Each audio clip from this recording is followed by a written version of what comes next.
Day 1 is SIGGRAPH. Hi everyone, it's Frances. Welcome back to the mini vlog series of my experience of SIGGRAPH 2022 in Vancouver. Today I'm going to walk you through the day, what we saw. Even on the first day there was already a variety of talks and panels, so you can get a sense of the range of topics that you can get to learn or get to know when you visit SIGGRAPH. I forgot to mention in my previous overview video that there are different tiers to the badges. Unfortunately, it's one of those things where the more you pay, the more you can access. Some of those panels you will not be able to join unless you have a full conference or other type of badges. So what's the agenda for today? Today I got to visit 2 production sessions, 3 panels, one for ILM, Unreal Engine, Maya. And speaking of ILM, in my next video, which is day 2 of SIGGRAPH, I pretty much spent the entire day hanging out with the ILM crew. They have a whole list of panels throughout the afternoon. It was great to see familiar faces again. As I mentioned in my previous video, I was previously a production coordinator for ILM, and in the evening of day 1 we got to go to a Disney mixer. It's also my first time vlogging in public, so I was very nervous. You can probably tell that I was just trying to get it over with. Hello! So we're here. I was supposed to catch an 8 o'clock one, but we're late. So we're at the convention center. It's over there. Yeah, looking forward to a couple of things today. There's a Dune panel that I wanted to see this morning, and then a breakdown of We Don't Talk About Bruno this afternoon, and then late at night, I don't know if you could hear Mickey from the Disney cruise. Yeah, that's day 1. Bye! So unfortunately, I was not able to go to any of my 8 a.m.s. That's okay, there's still lots to see. The first panel that we did go to was an ILM Jedi Academy. And this was the first time I encountered one of the buzzwords this year, which was virtual production. It was very interesting because, well, they started off the presentation talking about the traditional pipeline. You film a shot, you take it in post-production, that's when you add effects, CG, and all that stuff. If you don't know, virtual production is a type of pipeline they use in Mandalorian, where you have the actors on stage and they're surrounded by LED screens, and these LED screens already have the sets rendered playing in real time as they're filming the actor. So it's pretty insane in a good way, I guess. I mean, I haven't worked in this pipeline yet, so I don't know how stressful it is. One of the biggest difference between the traditional pipeline and the virtual production is that now, instead of filming the actors first and then putting the CG, now there is pressure to have the assets ready and rendered before you film the actors. Well, because when you're filming and showing them in the LED screens, it has to look good. It has to hold up so that it's believable that they're in those environments at that time. So for those of you who want to learn more, ILM actually offers 2 resources where you can get to know more about the studio and what they're looking for, new artists or anyone who's new to the industry. Number 1 is Jedi Academy, sort of like their internship, and the second one is a resource page called Get in the Door. So if you want to learn more about that, check out the links down below. Oh, what I really liked on one of the speakers in the ILM Jedi Academy talk, his emphasis on getting the foundations right no matter what the software is. I appreciate that as someone who is also an educator at heart, because the technology, it changes all the time, but then if you can teach them the core of what we're trying to do, they can definitely adapt to whatever technology is available to them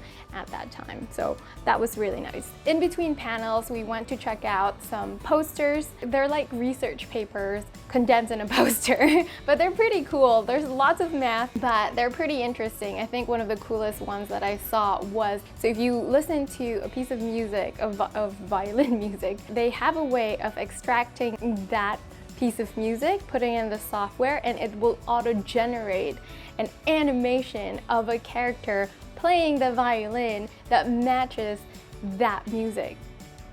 It's pretty nuts. There's also lots of papers on groom, which could be handy. I'm seeing a lot of new content come out, and just hair has gotten really long way from the whole chunky look that we are used to in production. There's also a bookstore, although it's very small now compared to previous years. They only have one copy of each book, and you're not allowed to purchase the physical book until the very last day. Then I got to see the effects of Dune, which was very inspirational because it looks beautiful. I enjoyed them sharing the different references that they showed, the lots of Studio Ghibli references. They showed a clip of a dancer, which was their reference for the spider sequence. If I could find a link of it, I'll link it down below. Something new I learned, their use of sand screen. So traditionally we use green screen or blue screen and you key it out and then replace it. They were using sand screen, which is basically the screen and the color is sand, so kind of like a backdrop. More technical stuff is probably lost on me, but it was interesting to see this new technique. For lunch, we went to my favorite sandwich place. So if you're ever in Vancouver, definitely visit Finch's and get the prosciutto and brie and pear sandwich. It's heavenly. So although the exhibition hall was not open on the first day, the labs, art gallery, immersive pavilion, and emerging technologies were. There was a robot who you can draw with. You sit down in front of it, draw, and it learns from you. It's an added skill, basically, the next time it draws. So it's pretty insane. There was inflatable scooter. I thought it was cool. The idea that you can just backpack and ride a scooter. Oh, also 3D printing has a presence in SIGGRAPH. One of the crazy ones that I saw was 3D printing fabric and embroidery. What? It reminded me of in high school. I had to create a poster of a new invention in French. My poster was printer of outfits. Pick any outfit I want and then click print and it will print it for me and ready to wear. 3D printers reminded me of that because holy cow, we're pretty close. We're halfway through day one.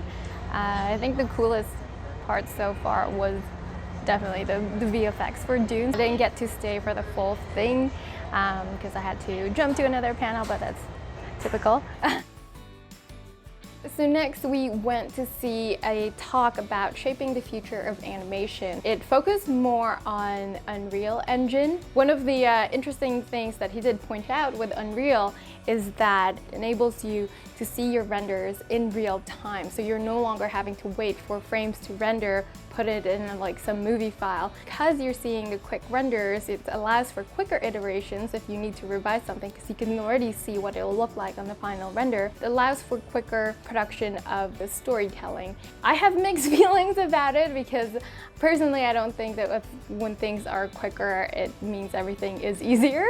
There's always a cost to it, so I think it's very innovative, but there has to be time spent in planning on how to integrate that in a smart way. And then my second production session of the day was Encanto.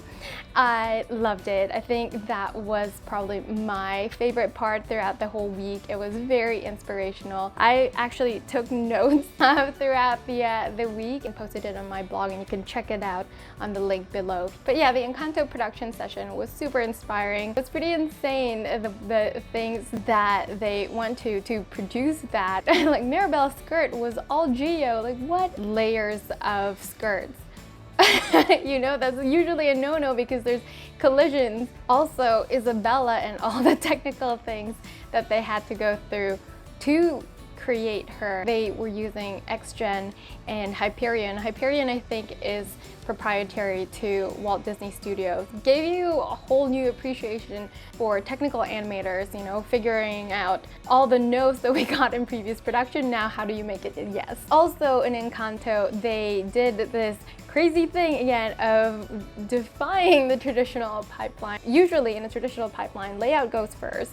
In Encanto is instead of layout doing their work first, then passing it to animation, is here they did animation first. I know, crazy. And then they pass it to layout and figure out based on this rough animation that they have, which is the best camera placement. And what was really cool in this process is it gave animation a lot more creative freedom. Just do what you can, make your magic.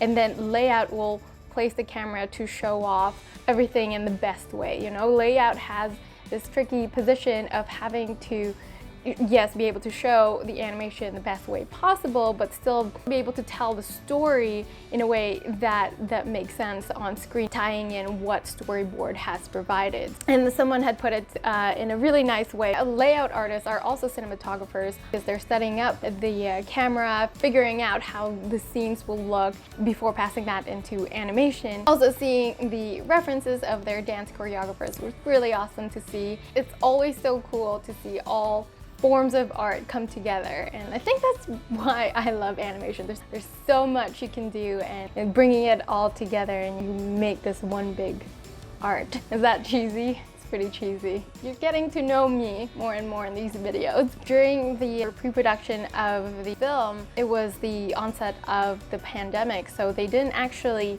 get to visit the location themselves, and they had to rely on local photographers to give them the references they needed. In a way, I thought was very cool because you're seeing it through the lenses of people who are there, who live there. And then in the evening after dinner, we went to see a couple of our friends in Walt Disney Studios. I think we actually stayed until their closing.